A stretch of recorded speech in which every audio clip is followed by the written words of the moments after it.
بسم اللہ الرحمن الرحیم۔ السلام علیکم۔ کم سے کم ایک مرتبہ درود شریف پڑھ کر نیچے کامنٹ میں ڈن لکھ دیجیے۔ آپ سوچتے ہیں نا کیا اللہ نے مجھے چھوڑ دیا ہے؟ تو پتہ ہے اللہ قرآن میں کیا فرماتا ہے؟ نہ تو تیرے رب نے تجھے چھوڑا ہے اور نہ وہ ناراض ہوا ہے۔ آپ سوچتے ہیں نا کہ کیا اللہ مجھے معاف کرے گا؟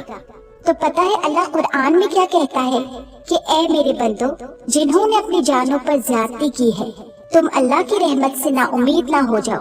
بالیقین اللہ تعالیٰ سارے گناہوں کو بخش دیتا ہے اور واقعی وہ بڑی بخشش اور بڑی رحمت والا ہے۔ تم سوچتے ہو نا کہ کیا میری دعا قبول ہوگی؟ تو پتہ ہے اللہ قرآن میں کیا کہتا ہے؟ مجھے پکارو میں تمہاری دعائیں قبول کروں گا۔ تم سوچتے ہو نا کہ میں نے تو کچھ اور مانگا تھا اور مجھے کچھ اور مل گیا، آخر کیوں؟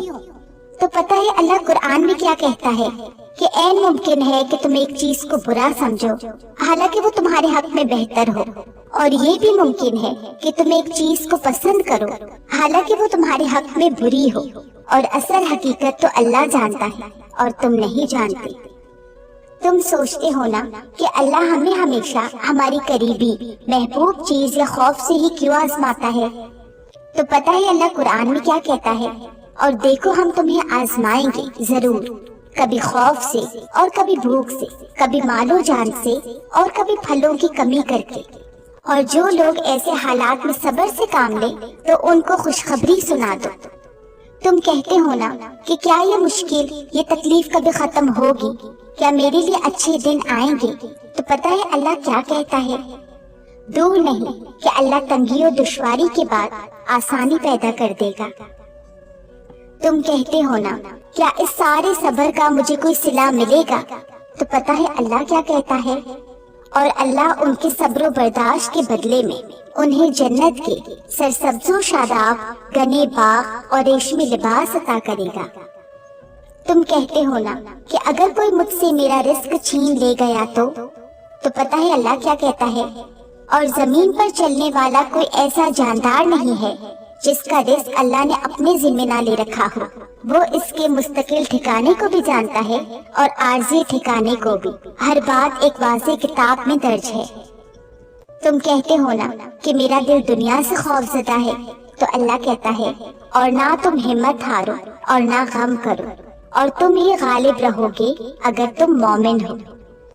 تم کہتے ہو نا کیا اللہ ان ظالموں کا ظلم دیکھ رہا ہے؟ تو پتہ ہے اللہ کیا کہتا ہے؟ اور یہ ہرگز نہ سمجھنا کہ جو کچھ یہ ظالم کر رہے ہیں اللہ اس سے غافل ہے، وہ تو ان لوگوں کو اس دن کے لیے مہلت دے رہا ہے جس میں آنکھیں پھٹی کی پھٹی رہ جائیں گی۔ تم کہتے ہو نا کہ جو ہمیں چاہیے وہ ہمارے سوچے ہوئے وقت پر کیوں نہیں ملتا؟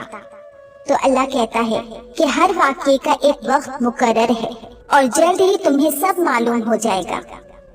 تم کہتے ہو نا کہ اللہ کی مدد کب آئے گی؟ تو سن رکھو اللہ کہتا ہے کہ اللہ کی مدد قریب ہی ہے۔ تم کہتے ہو نا کہ میں اللہ کی اطاعت کرنا چاہتا ہوں مگر مجھے لوگوں سے ڈر لگتا ہے، تو پتہ ہے اللہ کیا کہتا ہے؟ اگر تم مومن ہو تو ان سے خوف نہ کھاؤ اور بس میرا خوف رکھو، اور جو کوئی اللہ سے ڈرے گا اللہ اس کے لیے مشکل سے نکلنے کا کوئی راستہ پیدا کر دے گا۔ تم کہتے ہو نا کہ میں اللہ کو کیسے راضی کروں؟ تو سنو، توحید سے، اور انہیں اس کے سوا کوئی اور حکم نہیں دیا گیا تھا کہ وہ اللہ کی عبادت اس طرح کرے کہ بندگی کو بالکل یکسو ہو کر صرف اسی کے لیے خاص رکھے، اور نماز قائم کرے اور زکوٰۃ ادا کرے، اور یہی سیدھی سچی امت کا دین ہے۔ تم کہتے ہو نا کہ میں خود کو اکیلا محسوس کر رہا ہوں، تو پتہ ہے اللہ کیا کہتا ہے؟ اور تم جہاں کہیں بھی ہو وہ تمہارے ساتھ ہے۔ تم کہتے ہو نا کسی نے بھی میری تڑپ نہیں دیکھی، تو پتہ ہے اللہ کیا کہتا ہے؟ کیا اسے یہ معلوم نہیں ہے کہ اللہ دیکھ رہا ہے؟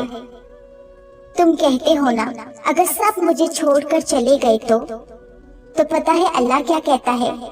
اور رکھوالا بننے کے لیے بھی اللہ کافی ہے اور مددگار بننے کے لیے بھی اللہ کافی ہے۔ تم کہتے ہو نا کہ اللہ سے کیسی محبت ہونی چاہیے جو اسے راضی کر دے، تو پتہ ہے اللہ کیا کہتا ہے؟ لوگوں میں کچھ وہ بھی ہیں جو اللہ کے علاوہ دوسروں کو اس کی خدائی میں اس طرح شریک قرار دیتے ہیں کہ ان سے ایسی محبت رکھتے ہیں جیسے اللہ سے محبت رکھنی چاہیے، اور جو لوگ ایمان لا چکے ہیں وہ اللہ ہی سے سب سے زیادہ محبت رکھتے ہیں۔ اور کاش کہ یہ ظالم لوگ جب دنیا میں کوئی تکلیف دیکھتے ہیں اسی وقت یہ سمجھ لیا کرے کہ تمام تر طاقت اللہ ہی کو حاصل ہے، اور یہ کہ اللہ کا عذاب آخرت میں اس وقت بڑا سخت ہوگا۔ پتہ ہے صبر جمیل کیا ہے؟ صبر جمیل وہ کڑوا گھونٹ ہے جو یوں خاموشی سے پی جانا کہ ماتھے پر بل نہ آئے، ایسا خوبصورت صبر جس میں کوئی واویلا نہ ہو، یوں رک جانا، سہ جانا، ٹھہر جانا کہ نہ چہرے سے کچھ آیا ہو، نہ رویے سے، نہ ماتھے کے بل سے، نہ ہی کسی بات سے، نہ ہی عمل سے، نہ کوئی شکوہ، نہ شکوے والا انداز، نہ کوئی توڑ پھوڑ، نہ چیزوں پر آپ کے صبر کا کوئی اثر ہو، نہ انسانوں پر، کیونکہ اللہ پاک فرماتا ہے بس صبر کیجیے، خوبصورت صبر۔